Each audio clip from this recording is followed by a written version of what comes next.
Kita awali dengan informasi pertama. Saudara, tim Search and Rescue Banda Aceh kembali berhasil mengevakuasi seorang ABK asal Filipina yang mengalami kecelakaan kerja sehingga membuat bahu sebelah kanan tergeser. Tim SAR Banda Aceh bersama KKP Malahayati berhasil mengevakuasi seorang ABK asal Filipina yang mengalami kecelakaan kerja saat sedang berlayar dari Singapura menuju Togo, Afrika pada Kamis dini hari. Sebelumnya, tim SAR Banda Aceh mendapatkan informasi melalui surat elektronik dari kapal kargo MV Myers Vigo berbendera Singapura karena seorang ABK mengalami dislokasi bahu sebelah kanan.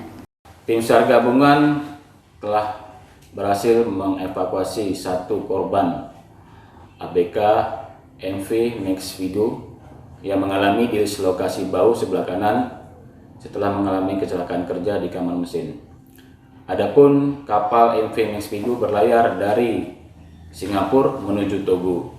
Informasi kita terima dari Kapten Nahkoda kapal MV Myers Vigo melalui email kantor SAR Banda Aceh.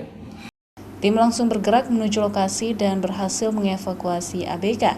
Sebelum dirujuk ke Rumah Sakit Umum Dr. Zainal Abidin Banda Aceh, ABK menjalani tes usap untuk mencegah penyebaran COVID-19. Nova Misdayanti, Kompas TV, Banda Aceh.